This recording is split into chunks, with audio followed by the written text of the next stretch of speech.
Hola, bienvenidos.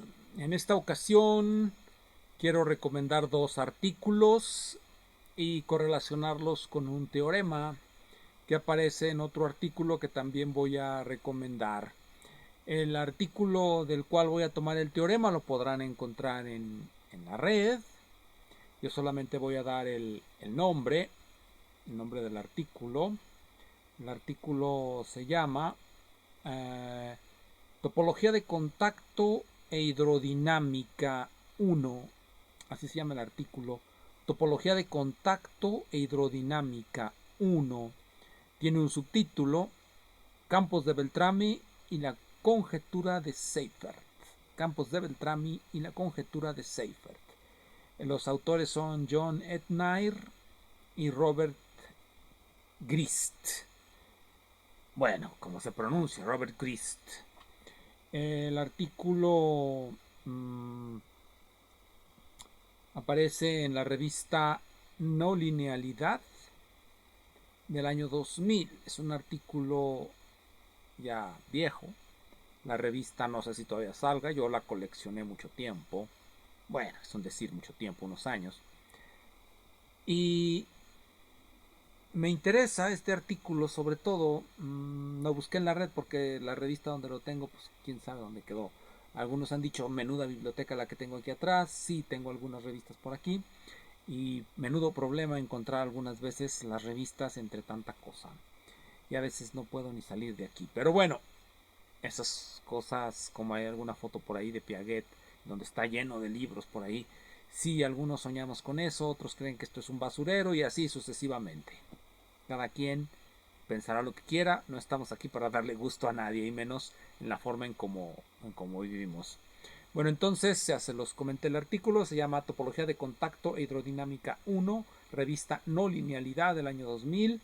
Me disculparán los autores por no saber pronunciar sus nombres: John Etnire y Robert Grist. Grist. Vamos a pronunciarlo como nos enseñaron nuestras mamás, en español. Entonces tenemos pues este artículo que es topología de contacto y campos de Beltrami, y tenemos entonces dos cuestiones que hay que elucidar antes de proceder. Se llama topología, pero tiene una adjetivación: topología de contacto. La topología de contacto generalmente se entiende aquella que se define sobre una geometría de contacto. Una geometría de contacto es una geometría en la que se ha definido un tensor de contacto. Generalmente se le dice forma de contacto. Se le llama así porque los tensores también se entienden, como lo he dicho en otros videos, como formas multilineales. Entonces, cuando hablamos de una geometría de contacto, estamos hablando de que tiene definida una forma de contacto, o sea, un tensor de contacto. Generalmente se les denomina o se les adjetiva de contacto porque se relacionan a las características locales en un punto de la variedad que tienen que ver con las normales y las tangentes. Es una forma de relacionar normales y tangentes en un punto de la variedad, lo que se denomina forma de contacto. No crean que es tan difícil como se los platico. Cuando se platica se oye muy difícil, cuando se ven las ecuaciones o las matemáticas no lo es tanto. A veces el lenguaje engaña, la mayor parte de las veces permite simular la sabiduría y en ocasiones excitar a los que ya están excitados. Bueno, entonces, geometría de contacto, topología de contacto, más o menos espero que haya quedado claro. En esa situación se van a definir algo que se llama campos de Beltrami. Los campos de Beltrami tienen dos clases. Son los campos de Beltrami fuertes y los campos de Beltrami débiles. Los campos de Beltrami fuertes, bueno, ¿qué es un campo de Beltrami? Un campo de Beltrami es aquel vector que es paralelo a su rotacional. Paralelo a su rotacional. Un vector paralelo a su rotacional. Ya con esto decimos que el vector depende de las coordenadas de posición y por lo tanto pues, tiene un rotacional. entonces es proporcional al rotacional. Cuando la proporcionalidad es a través de una constante no nula, le llamamos campo de Beltrami fuerte. Cuando la proporcionalidad es a través de una función, le llamamos un campo débil de Beltrami. Campos de Beltrami y conjetura de Seifert. Así se llama el artículo, bueno, ese es el subtítulo. Lo otro es hidrodinámica. Bueno, la hidrodinámica tiene que ver con la topología. De eso trata este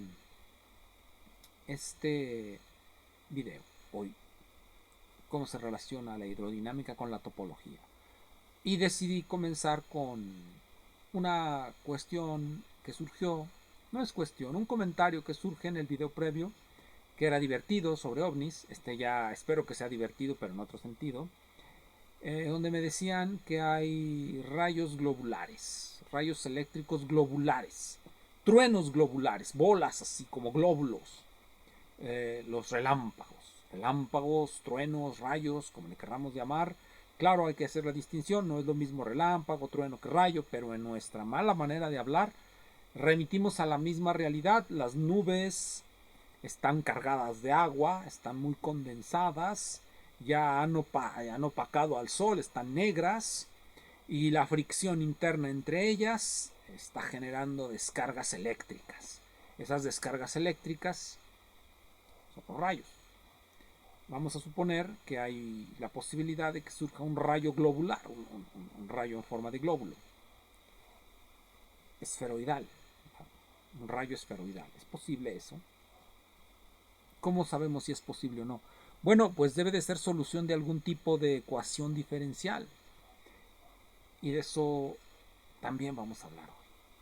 Campos de Beltrami, rayos globulares, hidrodinámica y topología. Topología de contacto. Bien. Entonces, hay algo interesante en este artículo que viene en la página 9. En la página 9, después de muchas introducciones, hay un teorema en la página 9 de este artículo en la revista La Linealidad. El teorema es el teorema 2.3 y dice: toda tres variedad, una variedad inmersa en el espacio de tres dimensiones, toda tres variedad cerrada, como globular, ahí está nuestro glóbulo, ya salió el glóbulo. Nuestro glóbulo lo vamos a representar como una tres variedad cerrada en el tres espacio real. Entonces, toda tres variedad cerrada tiene un campo no singular de Beltrami sobre ella para algún tipo de estructura riemanniana.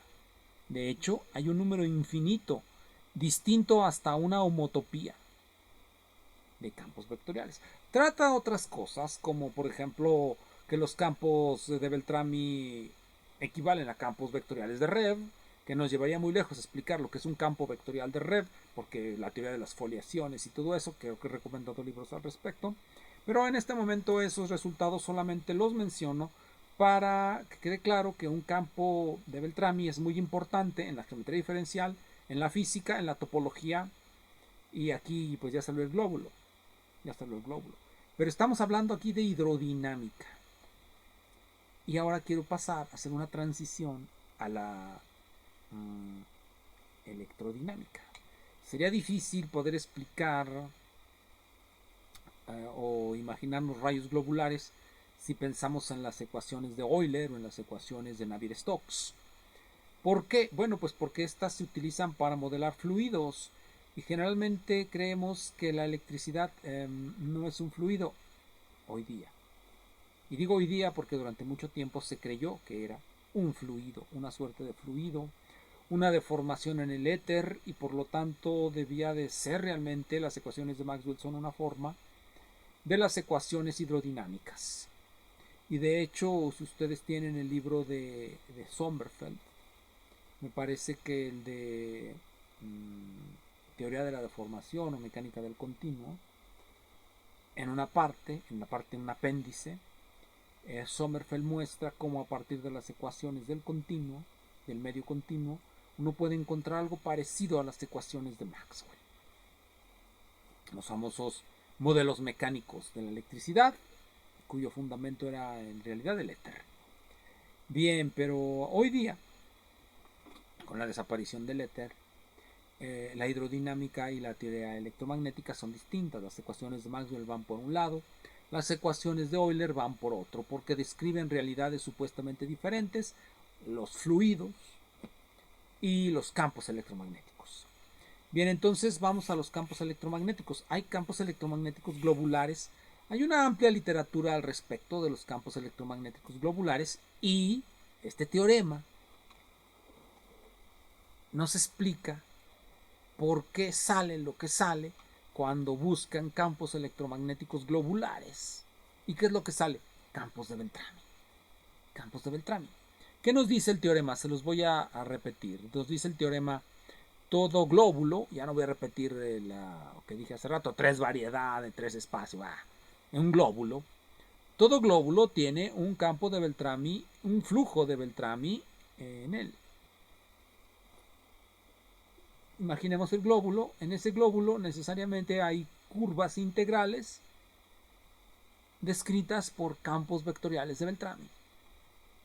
Así de sencillo.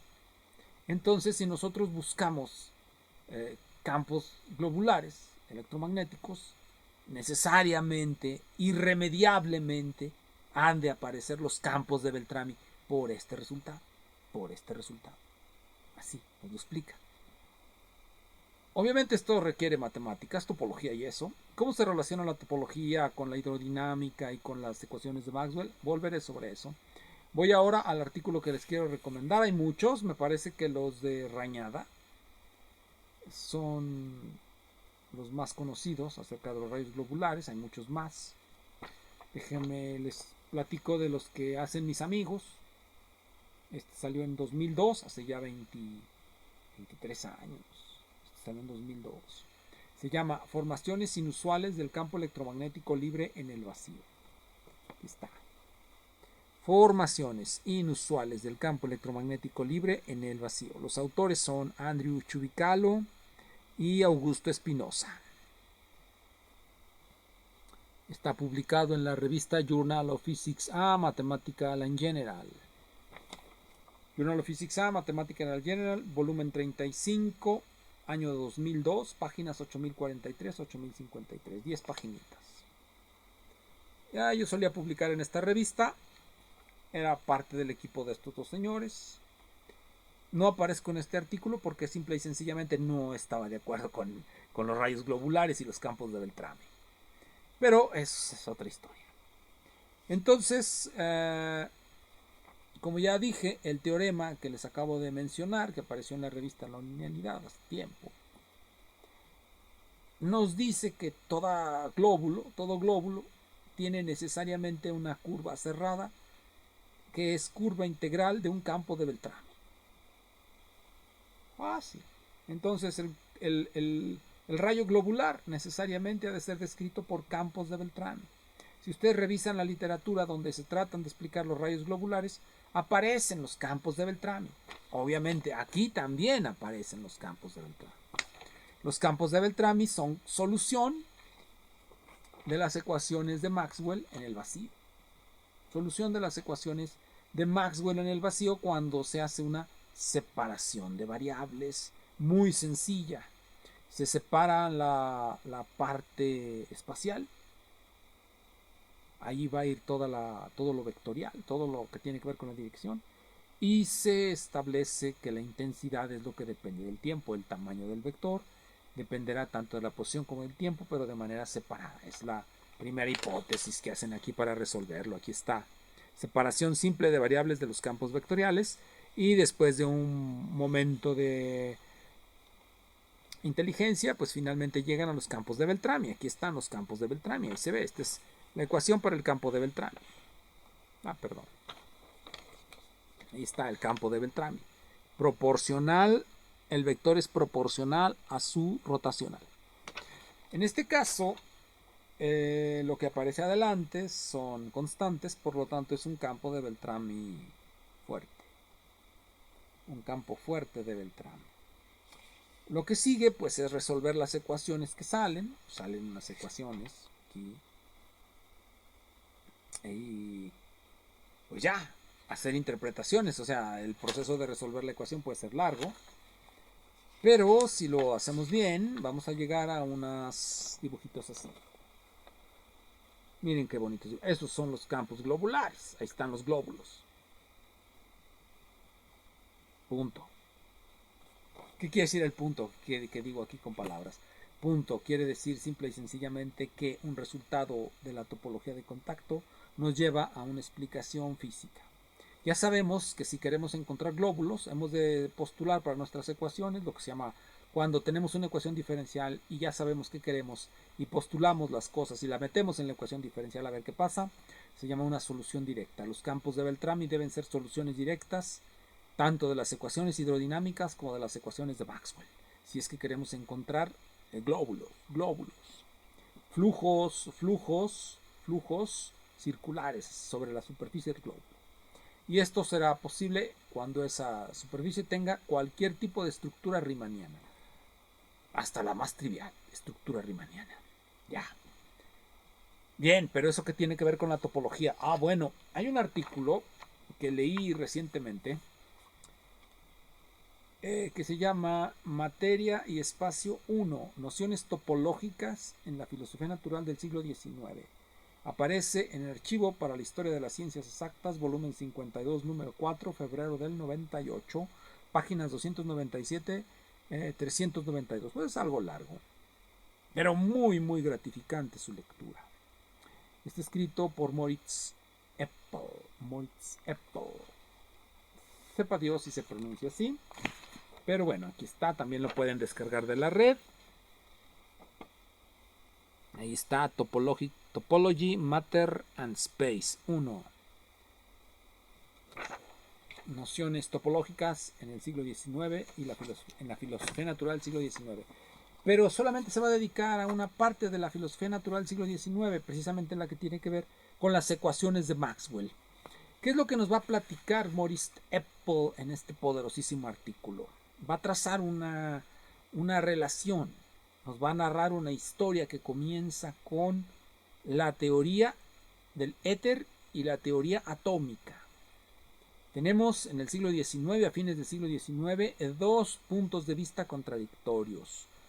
En algún video previo hablé de Osborne Reynolds, que nos presentaba un punto de vista que terciaba entre estos dos, pero no volveré sobre eso. Entonces tenemos por un lado el éter, que es materia continua, un continuo, la continuidad es una idea topológica, bueno, ya desde ahí. Y tenemos por otro lado la idea de que hay átomos, la realidad fundamental es granular, átomos. ¿Cómo vamos a hacer que esas dos ideas que parecen tan distintas se junten?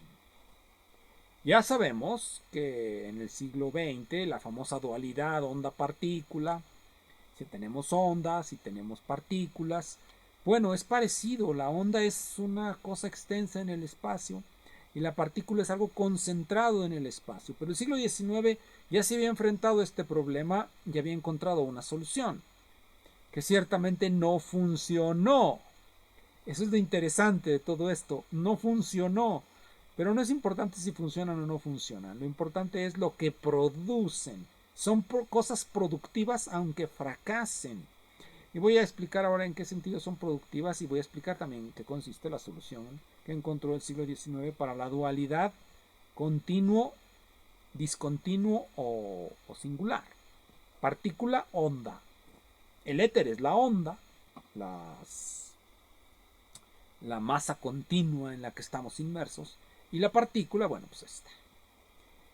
¿Cuál fue la solución que encontró el siglo XIX? Bueno, primero el éter se describe por las ecuaciones hidrodinámicas de Euler. Y segundo, Lord Kelvin, en alguna ocasión, eso nos cuenta Apple, platicando con Peter Guthrie Tate, de pronto observa a Peter Guthrie Tate fumando. Y era tan buen fumador que formaba pequeños aros. Fumaba y cuando expelía el tabaco, el humo del tabaco formaba pequeños anillos. Kelvin vio algo. Esos anillos son una suerte de configuraciones pues estables en un fluido, el aire. ¿Y qué tal que los átomos sean eso? Una teoría de cuerdas, por Dios, una teoría de cuerdas a finales del siglo XIX. Y ahorita creemos que estamos haciendo, pero que si no sé qué grandes novedades. Así somos, así somos. Entonces los átomos son cuerdas cerradas. Cuerdas cerradas son anillos, son nudos. Eso llevó a la primera clasificación de los nudos, hecha precisamente por Peter Guthrie Tate. Entonces ya tenemos la solución al problema. Si logramos encontrar soluciones estables de tipo anillo a las ecuaciones hidrodinámicas de Euler, pues ya la hicimos. Ya la hicimos. Y en esta búsqueda, Maxwell, Tate, Kelvin, Stokes van a construir los conceptos básicos de la topología algebraica. La idea de curvas en el espacio que se deforman unas sobre otras, y el más grande de los resultados a los que llegaron y que lamentablemente no se enseña en donde debería enseñarse, que es en los cursos de teoría del potencial, que es común a la hidrodinámica, a la electrodinámica, a la teoría de la construcción. Nunca se enseña, al menos en los malos cursos que yo he visto, no se enseña lo que es el teorema generalizado de Green para regiones múltiplemente conexas. No se enseña. Y ese es el resultado fundamental de las ideas topológicas, en este caso de topología algebraica, porque en realidad no existía la topología en esos años.